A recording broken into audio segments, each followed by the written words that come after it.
Escala en París. Florencia Valdés. Bienvenidos a Escala en París, un programa de Radio France Internacional de France 24. Es un placer estar con ustedes. Estamos en los turbulentos años 60 y 70, una ola de movilizaciones sin precedente de formaciones de la nueva izquierda surge en Argentina. La Revolución Cubana y figuras como la del Che inspiran a toda una generación guerrillera que sueña con un desenlace a la Fidel en plena Guerra Fría. Esos grupos, a veces antagónicos, pretenden fomentar una sublevación recurriendo inclusive a secuestros, atentados y hasta asesinatos. En 1976 la dictadura frena el proyecto, pero un concepto dará continuidad a la ambición de cambio radical de sociedad y transformará los objetivos de esos grupos hasta mucho después del retorno de la democracia en 1983. Se trata de la defensa de los derechos humanos. Esta es la paradoja que analiza David Copello. Acaba de publicar Los derechos humanos armados, guerrilla, dictadura y democracia en Argentina. Esto lo publica en la editorial Presse Universitaire de Rennes. David, muchas gracias por estar con nosotros. Hola, gracias por invitarme. David, usted es profesor en Sociología Política en el Instituto Católico de París, es investigador asociado en el Centro de Investigación y Documentación sobre las Américas. David, usted propone mirar la defensa de los derechos humanos bajo el prisma político y dejar un poquito de lado la ética y el humanismo, digamos. ¿Por qué? Bueno, el giro, el vuelco desde la revolución hacia los derechos humanos suele ser presentado en la historiografía, no solo argentina, sino a nivel mundial. El pasaje de los años 60 a los años 80 suele ser presentado como un vuelco, un giro radical desde un militantismo radicalizado a una forma de activismo despolitizado, humanitario, ético. Entonces yo lo que trato de hacer en este libro es indagar en esta cuestión, problematizar y complejificar la mirada para ver qué son las continuidades finalmente políticas dentro de este nuevo espacio de apariencia humanitaria que es el espacio de la militancia por los derechos humanos. Es como que ya no hubiera quedado otra solución después de los episodios de dictadura que vivieron muchos países de Latinoamérica, entonces que se volcaron hacia los derechos humanos dejando de lado el núcleo, digamos, del pensamiento de base, digamos. Sí, o sea, evidentemente el pase a los derechos humanos tiene que ver con un campo de posibilidades que se da o no se da en un momento. Hay un momento de represión muy fuerte en el marco de la dictadura militar del 76 al 83 en la Argentina, incluso un poco antes. Entonces esa represión también tiene un impacto en cuáles son las perspectivas políticas de estos militantes. El espacio en el que se puede mover simplemente esta militancia. Evidentemente. Lo que no quita que en realidad no sea solo un tema mecánico, sino que dentro de esta transformación dada por una serie de posibilidades se da también un cambio de perspectiva política, de visión política, o sea, se le mete política a este tema que son los derechos humanos, que puede ser interpretado de manera bastante poco política, efectivamente. Y usted hace este recorrido de la mano de varios protagonistas de la época, pero sobre todo de 3 abogados defensores de presos políticos. Estamos hablando de Eduardo Luis Duhalde, de Rodolfo Matarolo y de Carlos González Garland. ¿Por qué ellos? Porque Eduardo Luis Duhalde en particular fue secretario de Derechos Humanos de la Nación Argentina del 2003 hasta el 2012 cuando falleció. En un momento muy interesante dentro de la historia de la relación entre el poder y los derechos humanos en la Argentina, que es un momento de repolitización del relato sobre la dictadura, de reactivación de los juicios, etcétera, etcétera.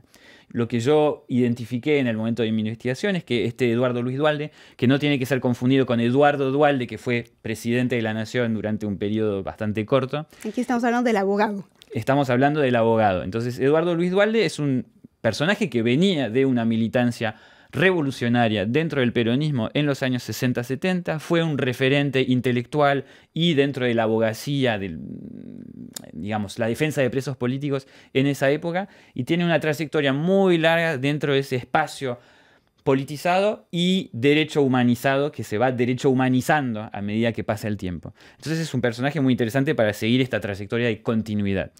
Porque justamente hablamos de la llegada del golpe en 1976, el comienzo de la dictadura militar, y se intensifica la persecución política, que ya lo dijo, venía desde antes, la clandestinidad, viene el exilio, y aquí se afirma la defensa de los prisioneros políticos precisamente con este tipo de figuras como Duhalde y le da otro rostro a la acción política. El derecho se convierte en una herramienta.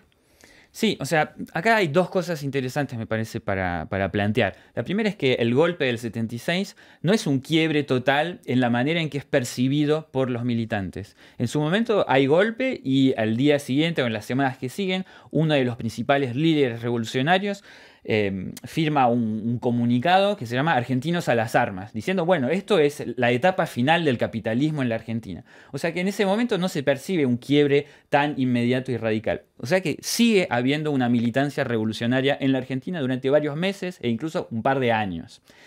Pero en ese marco de brutalización de la represión, también se necesitan estrategias de defensa de presos, de defensa judicial. Entonces lo que es interesante acá es que el militantismo revolucionario armado va a ir de la mano de un uso del derecho. Esto se da incluso antes de la dictadura. Entonces, finalmente el discurso revolucionario sobre los derechos, sobre el derecho y sobre los derechos humanos se va desarrollando de la mano del activismo revolucionario. No es que venga después. Y no se abandona, que es lo que decíamos, no se abandona del todo la idea que viene desde antes de la dictadura. Es como se remodela ante las circunstancias. Exactamente. El foco va a cambiar, ¿no?, con el paso del tiempo. O sea, el foco de derechos humanos va a tomar mucho más lugar que el foco transformación revolucionaria del país.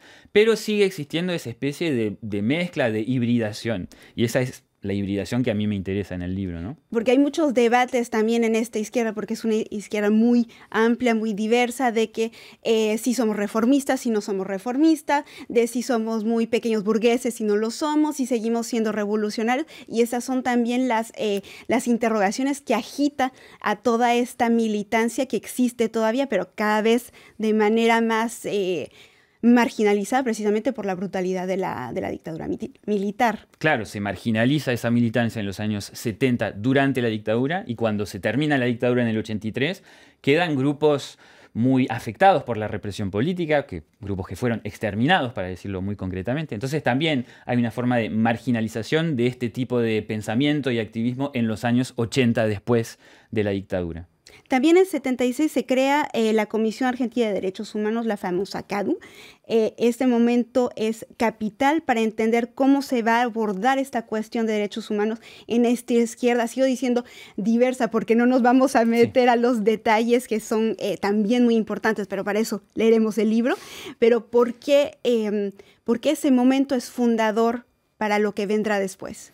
Quizás por tres dimensiones. ¿Qué aporta la CADU? ¿Qué cosas nuevas surgen con la CADU? Primero, una serie de palabras, un vocabulario nuevo de los derechos humanos. La CADU, en su primer texto que se llama Proceso al Genocidio, usa esta palabra de genocidio para hablar de lo que está ocurriendo en la dictadura militar argentina. Y esto es nuevo, aparece en el 76. Y que se 77. debate también mucho desde el derecho. Claro, o sea, esa es la segunda cosa que quería mencionar, Perdón, que es, por favor, que es una tecnificación, o sea, el lenguaje político del derecho se vuelve más técnico con la CADU.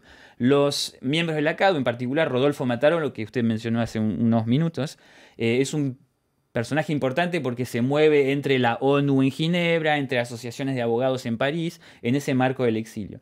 Y una tercera dimensión muy importante de la CADU es que es una de las principales organizaciones en el exilio, o sea que la denuncia de la situación argentina se traslada fuera de las fronteras del país por la represión, por el exilio, y se desarrolla de una manera mucho más transnacional. Y eso es algo también que, trato de analizar en el libro.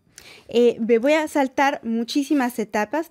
No se me olvidan los miles de muertos y desaparecidos durante la dictadura, el hecho de que sigue siendo una herida abierta porque hay muchas cosas que todavía se tienen que resolver, indagar y reparar. Pero bueno, llega 1983 y la transición hacia la democracia es un periodo bastante ambiguo y polémico, porque hay juicios, pero también hay amnistía, se pone al mismo nivel la violencia de los guerrilleros y la violencia de la dictadura militar, y es lo que se llama la época de los dos demonios. Cuéntenos. Bueno, se suele llamar doctrina de los dos demonios, teoría de los dos demonios, un tipo de discurso, más que una teoría en realidad, que iguala la violencia sistemática del terrorismo de Estado y la dictadura con la violencia revolucionaria de los grupos armados.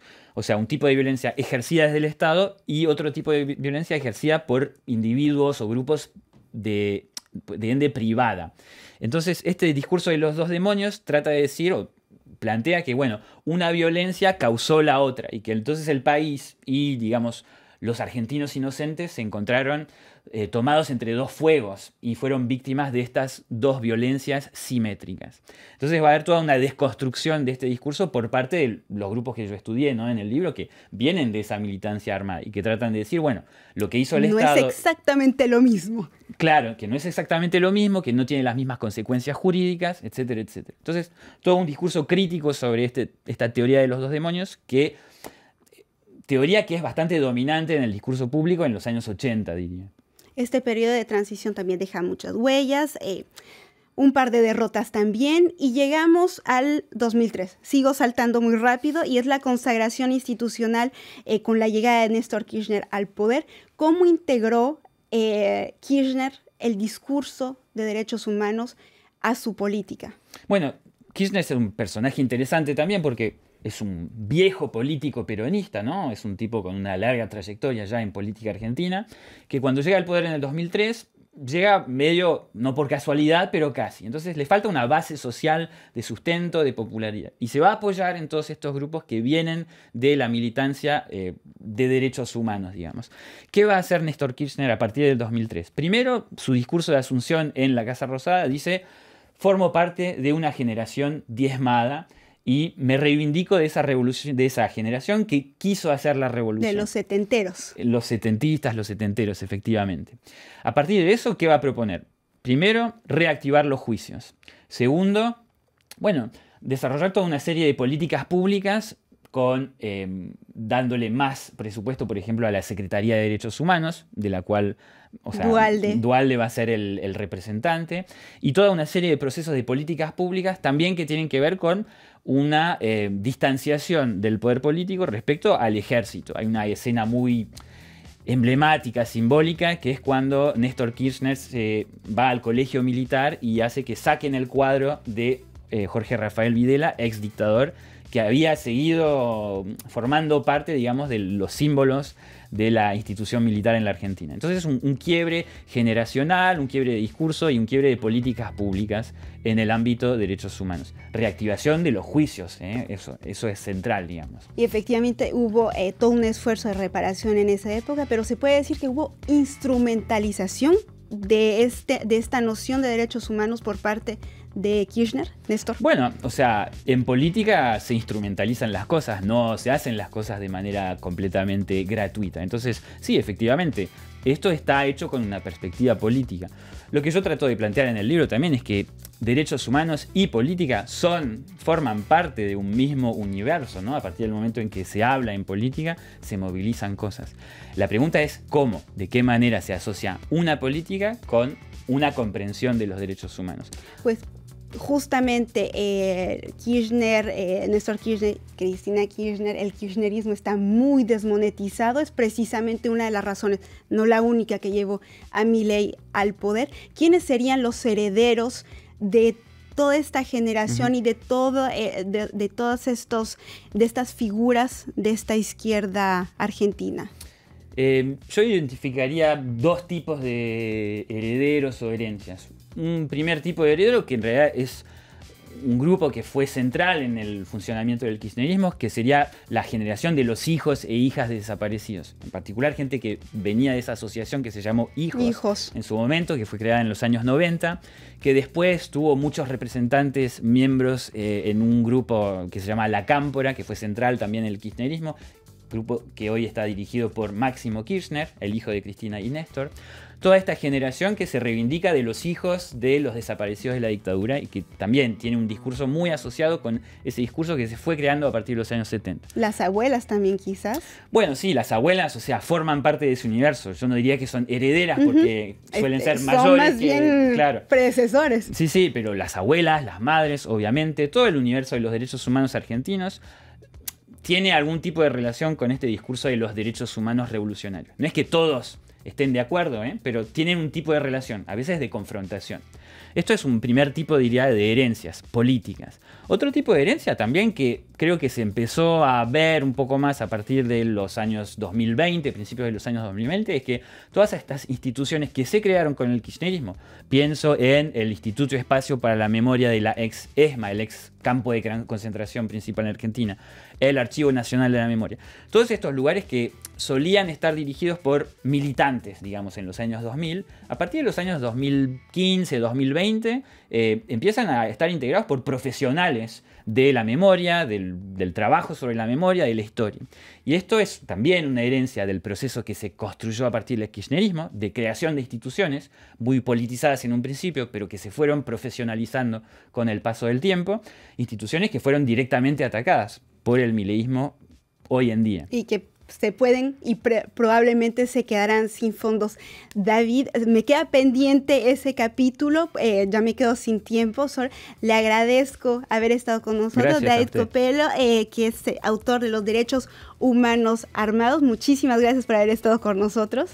Gracias. Y muchísimas gracias a todos ustedes por su confianza. Saben que estamos también en rfimundo.com y france24.com. Hasta la próxima.